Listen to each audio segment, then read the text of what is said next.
3월 18일 나사렛 아침 묵상입니다. 오늘 말씀은 사무엘상 24장 16절에서 22절까지 말씀입니다. 다윗이 사울에게 이같이 말하기를 마침에 사울이 이르되 내 아들 다윗아 이것이 내 목소리냐 하고 소리를 높여 울며 다윗에게 이르되 나는 너를 학대하되 너는 나를 선대하니 너는 나보다 의롭도다. 내가 나 선대한 것을 오늘 나타냈나니 여호와께서 나를 내 손에 넘기셨으나 내가 나를 죽이지 아니하였도다. 사람이 그의 원수를 만나면 그를 평안히 가게 하겠느냐. 내가 오늘 내게 행한 일로 말미암아 여호와께서 내게 선으로 갚으시기를 원하노라. 보라, 나는 내가 반드시 왕이 될 것을 알고 이스라엘 나라가 내 손에 견고히 설 것을 아노니 그런즉 너는 내 후손을 끊지 아니하며 내 아버지의 집에서 내 이름을 멸하지 아니할 것을 이제 여호와의 이름으로 내게 맹세하라 하니라. 다윗이 사울에게 맹세하매 사울은 집으로 돌아가고 다윗과 그의 사람들은 요새로 올라가니라. 아멘. 우리는 살면서 억울하고 분통한 일을 겪을 때가 있습니다. 목회자 입장에서 사실 이러한 일이 훨씬 더 빈번한 편인 것 같습니다. 이해받기보다는 오해받는 일이 더 많아서 속상할 때가 많은데요.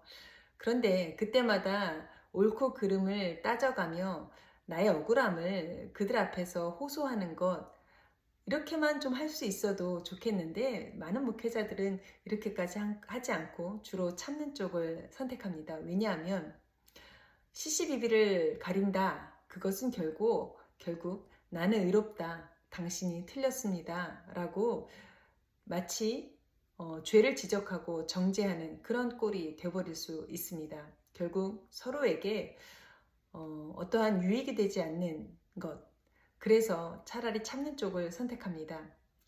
그런데 하나님께서 알아주시지 않습니까? 네가 지금 억울하구나. 이런 분통한 일을 당했구나. 그런데 내가 알아주니, 내가 다 보고 있으니 그것이 너에게 위로가 되었으면 좋겠다 라고 하시니 우리가 그 하나님을 믿고 의지하여서 다시 한번 위로를 얻고 목회의 현장을 지켜나갈 수가 있는 것입니다. 다윗의 경우 그는 이스라엘에게 큰 구원을 가져다 준 의로운 일을 했음에도 불구하고 억울하게 사울에 의해 쫓기는 신세가 되었습니다. 당대의 왕이 주도하여 군대까지 동원하여서 이 다윗의 목숨을 노리고 있다는 것은 다윗이 느끼는 이 공포, 그 두려움의 크기도 아마 우리가 상상할 수 없을 만큼의 그러한 어려움 가운데 처해 있었던 것을 우리가 알 수가 있습니다. 어쩌면 그도 인간인지라 스스로 이 모든 상황을 자기의 목숨을 끊는 것으로 끝내고 싶지 않았을까라는 생각도 해볼 수가 있습니다. 그러던 중 다윗의 손에 사울이 제 발로 들어오게 되죠. 그런데 이 좋은 기회에 다윗은 사울의 목을 베는 것으로 모든 도망자 신세를 끝내지 않았습니다. 단지 사울의 옷자락을 조금 베어서 보여주므로 자신은 여호와의 기름 부음 받은 사울을 절대 죽일 생각이 없다라는 것을 확인시켜 주기만 했습니다.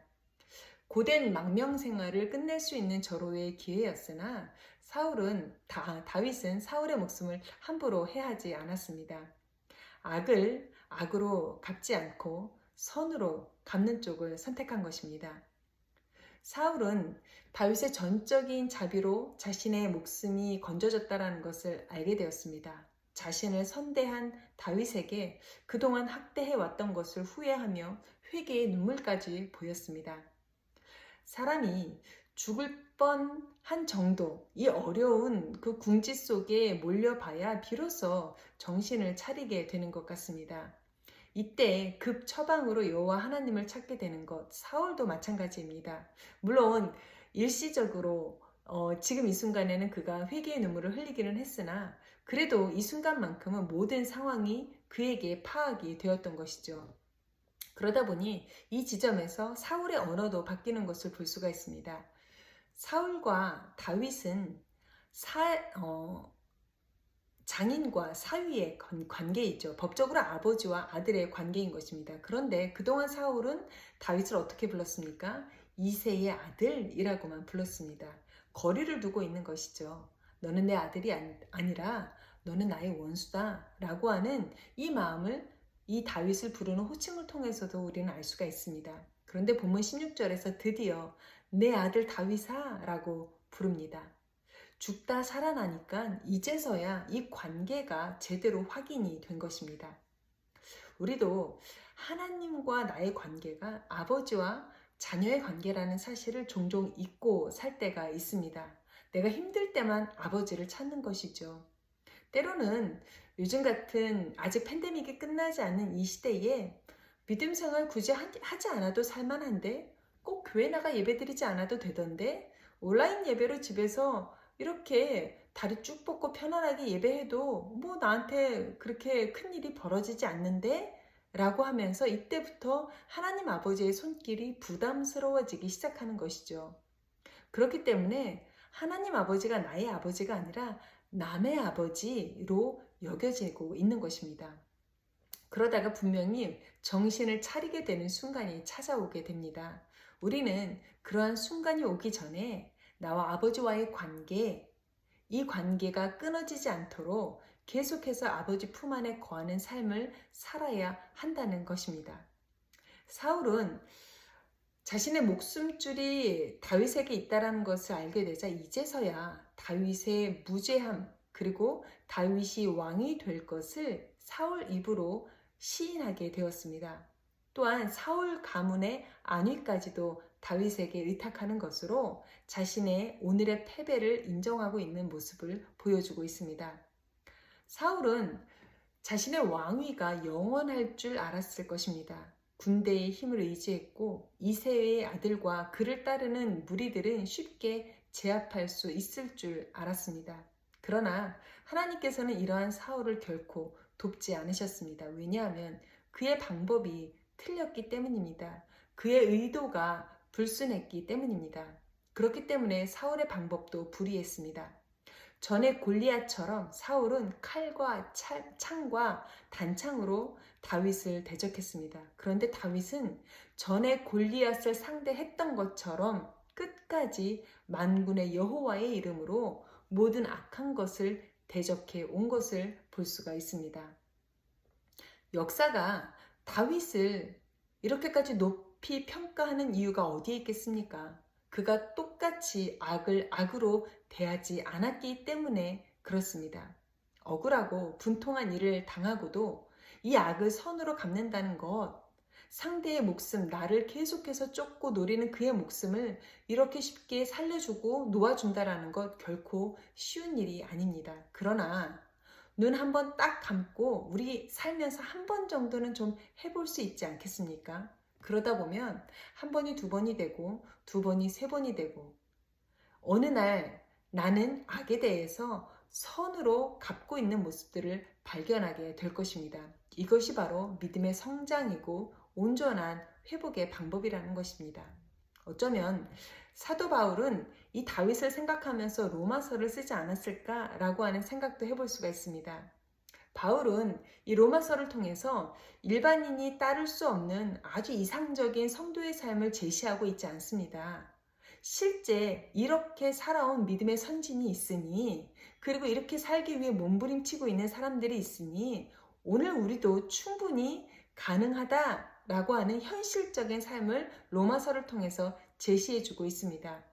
다윗도 이렇게 살았으니 우리도 사는 날 동안 이러한 멋진 삶, 악을 악으로 갚는 것이 아니라 악에 대하여 선으로 대할 수 있는 그러한 믿음의 삶을 살아갈 수 있기를 주님의 이름으로 부탁을 드립니다.